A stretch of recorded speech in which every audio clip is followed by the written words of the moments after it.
I mean, it's understandable though that these ideas take hold, though, isn't it? Because we live also in a world of mobility and immigration, and this is at the heart of the debate as well, because people also see migrants coming to the country and doing precisely what you said. We don't want to do. Which is to move and to start from scratch and to take the low-paid job and build a new life. Some people do this, and in fact, also some people who lose their furniture job also do this, but it's actually a minority. What is very surprising about migration flows is not how high they are, it's how low they are, given the difference in the standard of living. Even if you take, for example, the European Union, where there is free mobility, anybody can go anywhere, even in the face of huge shocks like the Greek crisis, Greeks mostly stayed where they were. So some people do move, and these people tend to be super enterprising, and they take jobs that nobody wants to take. And it is not a surprise that as a result, a lot of the entrepreneurs, successful entrepreneurs, are migrants or children of migrants, because they're the type of people who choose to kind of pick up and make a living. But it is actually a minority of people. So we cannot count on everybody to have this entrepreneurial spirit in them. Some do, some don't. We have to make a society that works for the majority of people, not the extremely motivated ones. But one of the ideas that you've taken on in this book is the idea that immigrants lower wages, which is one that the Labour Party argues and says, there are downsides to migration, and you've got to make sure that the labour market isn't deflated, and we need political intervention to stop this. You're saying that doesn't happen. Yes, so actually, all the research, or the vast majority of the research, and there has been study after study after study of migration. There was a report from the National Academy of Science in the US that summarized maybe hundreds of studies. And they all come to the conclusion that the effect of low-skilled migration on low-skilled wages is zero. So in other words, when you zero, it's not just that it's small, it's zero. It's zero. 2009 yazarken de 2-0 var. And you have, even when you have big waves of migrants, for example, when Cubans came to Miami in big wave, when Castro gave them the green light for a short period of time, you had a huge wave of Cuban migrants. And David Card, a labor economist at Berkeley, studied this episode and looked what happens to the wage of the low-skilled people in Miami compared to any other similar cities. Nothing. Opposite, in the 1960s, there was already a lot of protest against migrants, etc. And so there was finally Kennedy decided to send back home all of the temporary migrants that were working on farms in California. What happened to wages? Nothing. So we discussed this evidence in the book, and we do realize that it kind of goes against the grain, because you're thinking very simply, more people, lower wages, that makes sense. So we also go the next step and say, well, why is that basic economic logic failing? And there are many reasons for that. One is that when migrants come in, they have to eat, they consume, and actually the demand for low-skilled labor also goes up. So that helps. So that counteracts any negative effect. The other is that migrants do not directly compete for Suriyelinin gençleri geliyorlar, burada 10 kişi, 15 kişi toplanıp benim ülkemin halkını dövüyorlar.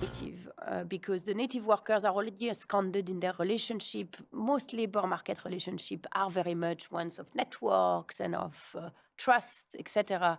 And the low-skilled migrants have access to none of that. So they are not really competing in the same market. The only thing they can do is take the job that nobody wants. And so by taking the job that nobody wants, they suddenly make some services available for cheaper that were available before. So that actually frees up some native workers to work. For example, you now have gardeners and people who pick up your trash, and you have much cheaper restaurants and things like that. So the high-skilled women who were before had to stay home to take care of their kids and their family can go to work, and when they go to work, they hire people.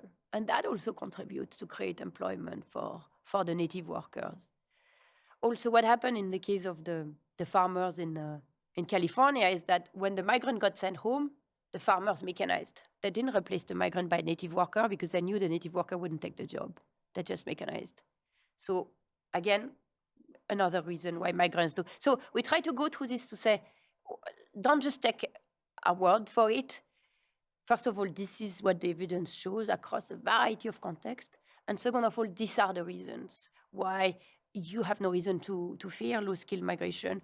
And it's not therefore really a moral argument. It's not, I should be for migration because I'm a good person, despite the fact that it's going to hurt us.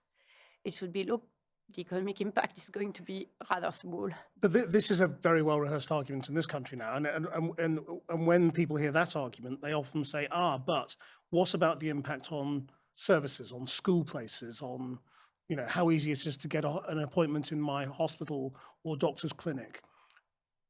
You have to factor that in as well. And you also have to factor in, I suppose, by your own argument, how people feel about migrants. Absolutely. So on the former, so that's another issue. Which is do migrants cause congestions in the social services? But that's something which is much more solvable, it seems to me, because we could in principle increase the budget of these services so that there is no congestion, and it would have the added benefit that it would create jobs for native workers mostly, because it's not the migrant that are going to teach the extra kids. It's people who already have an education. So this could be solved by policy, and it would make perfect sense if you have more people coming in to increase the services in parallel. That said, we should keep in mind that migrants, as we were saying, international migrants are very much like internal migrants. There are not that many of them. So it is not that there is a flood, that we would be opening the floodgates and we would be taken over by migrants. In any case, if even in settings like the European Union, where the migration barriers are very limited, there are no massive flows anyway. So it's not that you suddenly get the entire hospital service needing to be multiplied by 10. That's not there. It might be a small increase in demand, which should be matched by an increase in supply. The perception part is absolutely critical. And I'm not a politician. I'm not very good at packaging messages. All I can do as an economist is to put the fact out there, hope that the politician reads it, and think about a way to package it, to move the conversation away from kind of a non-factual terrain to a factual terrain. To make people happier about immigration. To make people understand that they're less scared about migration. Now, another part of the migration fight is the identity fight, where people feel it's not just about jobs. So in particular in the US, the way that the debate has been playing out is not so much in terms of they are taking our jobs, but they are, raping our girls and they are criminals. And there are a lot of people who are the most scared of migration are people who have never seen a migrant in their life, because they live at the other end of the US and they have never seen a Mexican migrant, and they are the ones who are the most scared. That rhetoric is deeply noxious. It's very, I don't have a good answer of how we fight that rhetoric. All I know is that we need to work on it, and we really need to put our brains together and saying, how do you fight that rhetoric of the immigrant threatening our very existence? So are you saying economically there is actually an argument for relaxing our immigration rules, for increasing our immigration in Western developed nations? Yes, economically, and relaxing is a good term. We could be quite relaxed about it. It wouldn't create an invasion. Because everyone assumes that if you had, suppose you just said free movement, we'll take anybody. Yeah. The assumption here is that we would be flooded with Africans and Asians. And that's actually not the case. How do you know? We know because we are not flooded by Greeks. And we were not flooded by Greeks when they were really ultra poor. People prefer to stay home. We know because if you look at India, people stay in the rural area and don't move to the city. I mean, some of them do, but many do not move to the city despite huge difference in lifestyle. So this is, again, the same thing that we kind of live under the idea that, our life is so much better than theirs. They will want to come. In fact, the people who are the most pro-migration make the argument as well to say, oh, if only we open the borders, people will move and there will be so much pressure here. That's wrong too. It's not. They wouldn't. Mostly they wouldn't. Okay.